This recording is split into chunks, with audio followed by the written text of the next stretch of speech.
ఖమ్మం జిల్లాలో ఎత్తిపోతల పథకాలు మూలన పడ్డాయి. సరైన నిర్వహణ లేక ఏటేటా వీటి సంఖ్య పెరుగుతోంది. ప్రభుత్వాలు పట్టించుకోకపోవడంతో రైతులు సైతం మరమ్మతులు చేయించుకోలేక వదిలేస్తున్నారు. దీంతో ముందు చూపుతో నిర్మించిన ఎత్తిపోతల పథకాలు నిరుపయోగంగా మారాయి. ఫలితంగా వీటి పరిధిలో ఆయకట్టు సాగు ప్రశ్నార్థకంగా మారుతోంది.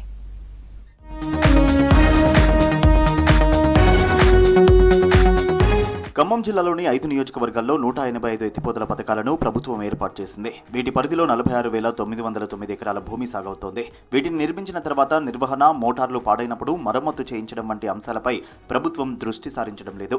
కొన్నిసార్లు రైతులు చందాలు వేసుకుని బాగు చేయించుకుంటున్నారు. పదే పదే పాడైతే వారు కూడా ఏం చేయలేని పరిస్థితిలో అవి అలాగే మిగిలిపోతున్నాయి.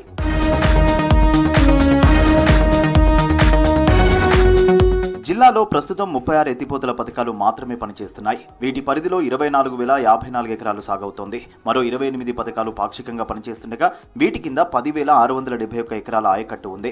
పాక్షికంగా పనిచేసే పథకాలు ఎప్పుడు ఆగిపోతాయో తెలియక రైతులు పంటలు సాగు చేయాలా వద్దా అన్న మీమాంస ఎదుర్కొంటున్నారు. ఇక 57 ఎత్తిపోతల పథకాలు పూర్తి స్థాయిలో పనిచేయకపోగా వీటి పరిధిలో 9,601 ఎకరాల భూమి ఉన్న రైతులు అధికారుల చుట్టూ తిరుగుతున్నారు. ఈ లిఫ్ట్ ఆపరేటర్ కానీ ఏమైనా ఖర్చులు కానీ కరెంటు ఖర్చులు కానీ మొత్తం కూడా రైతులే వేసుకొని నడుపుతున్నారు. ఈ 300 ఎకరం రైతులకి కొద్దిగా ఆర్థికంగా ఇబ్బంది కూడా అవుతుంది. ఇప్పుడు మెయిన్ ఏంటంటే పెద్ద పని పైప్ లైన్ ఒకటి సుమారుగా 150 పైపుల దూరం ఉన్నటువంటి లైను. ఇది కిలోమీటర్ దూరం ఉంటుంది.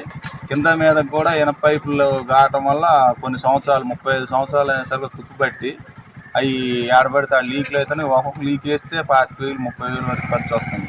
అటువంటి లీకులు సీజన్ మొత్తం మీద 2, 3, 4 లీకులు పడుతున్నాయి. ఎత్తిపోతల పథకాల్లో 19 పూర్తిగా పనికి రాకుండా పోయాయి. ఇవి మరమ్మతుకు కూడా వీలు లేకపోవడంతో వదిలేశారు. ఇందులో 17 పథకాలు మధిర నియోజకవర్గంలోనే ఉండడం గమనార్హం. మరో 2 వైరా మండలంలో ఉన్నాయి. ఖమ్మం రూరల్ మండలం తీర్థాల మున్నేరు సమీపంలోని ఎత్తిపోతల పథకంలో 600 ఎకరాల ఆయకట్టు ఉంది. 3 ఏళ్ల క్రితం వచ్చిన వరదకు గది కూలిపోయినా వినియోగంలోకి తీసుకురావడానికి నిధులు కేటాయించలేదు. ఇక ఆశలు వదిలేసుకున్న కొందరు రైతులు బావులు తవ్వగా ఇంకొందరు మున్నేరులో మోటార్లు ఏర్పాటు చేసుకున్నారు. ఈ పథకాన్ని వినియోగంలోకి తీసుకురావడానికి 3 కోట్లు అవసరమని ప్రతిపాదిస్తే మంజూరు కాలేదు. చింతకాని మండలంలోని మత్కేపల్లి, తిమ్మినేనిపాలెం, సీతంపేట, జగన్నాథపురం, చింతకాని, లచ్చగూడెం, బొప్పారంలో నిర్మించిన ఎత్తిపోతల పథకాల్లో కేవలం జగన్నాథపురం ఎత్తిపోతల పథకం మాత్రమే పనిచేస్తోంది. మిగతావన్నీ రకరకాల కారణాలతో మూలన పడ్డాయి. వీటి మరమ్మతుల కోసం రైతులు నీటిపారుదల కార్యాలయాల చుట్టూ చెప్పులరిగేలా తిరిగినా పట్టించుకోవడం లేదని ఆవేదన వ్యక్తం చేస్తున్నారు. గత 35 సంవత్సరాల నుంచి మా ఊళ్ళో లిఫ్ట్ బంధించుకుంటాను. అది ఈరోజు కొద్ది శిథిలావస్థకు వచ్చిన pipe line, kilometre pipe line ఉంది. ఆ పైప్ లైన్ ఒక్కోటి లీక్ అయినప్పుడల్లా జాయింట్ చేయాలంటే 34,000 ఖర్చు అవుతుంది.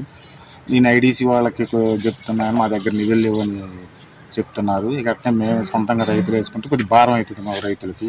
ఈ చైర్మన్లు కొత్త వాళ్ళు ఎన్నుకున్నారు అప్పుడు పోయిన గవర్నమెంట్లో వాళ్ళు పట్టించుకోవట్లేదు. తాళా లేక కొన్ని లోన మోటార్లు పోయినాయి అన్నారు, అవి అన్నారు, మొత్తం కూడా కట్ అయిపోయింది. ఇప్పుడు గవర్నమెంట్ మరి ఏమైనా చర్చ తీసుకొని కొత్త ట్రాన్స్ఫారాలు చేసి నీళ్ళు అందిస్తారని కోరుతున్నాం. ఖమ్మం జిల్లాలోని 18 ఎత్తిపోతల పథకాల మరమ్మత్తు, నిర్వహణ కోసం 1,84,90,000 రూపాయలు అవసరమని అధికారులు ప్రభుత్వానికి నివేదించారు.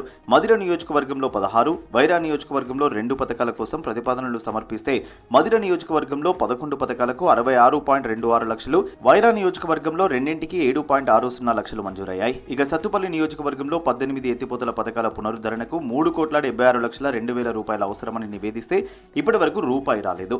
అలాగే రఘునాథపాలెం మండలం పాపటపల్లి వద్ద లిఫ్ట్ ఇరిగేషన్ కు 7 లక్షలు వెచ్చిస్తే వినియోగంలోకి వచ్చే అవకాశం ఉన్నా నిధులు విడుదల చేయలేదు.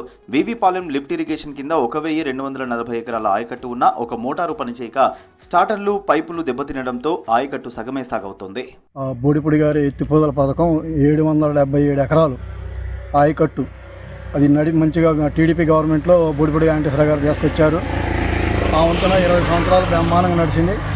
ఇంకా రాష్ట్రం విడిపోయాక దానికి నిధులు ఇవ్వలేదు టీఆర్ఎస్ ప్రభుత్వంలో. అప్పుడు దాకా బ్రహ్మాండంగా నడిచింది. అప్పటి నుంచి మూలబడి తలుపులు గిలుపులు అన్ని పగలగొట్టి మోటార్ల గెట్లు ఎత్తపోయి శిలావచ్చుకు వచ్చినాయన్నీ దొంగలు ఎత్తపోయారు. మోటార్ల గెట్లు అసలు ఏం లేవు, సర్వనాశనం అయిపోయింది. జిల్లా వ్యాప్తంగా అనేక లిఫ్టులు, మోటార్లు, పైప్ లైన్, స్టార్టర్ల సమస్యతో మూలన పడ్డాయి. కొద్దిమేర నిధులు కేటాయిస్తే వినియోగంలోకి వచ్చే అవకాశం ఉన్నా అటు అధికారులు, ఇటు ప్రభుత్వం పట్టించుకోకపోవడం విమర్శలకు తావిస్తుంది.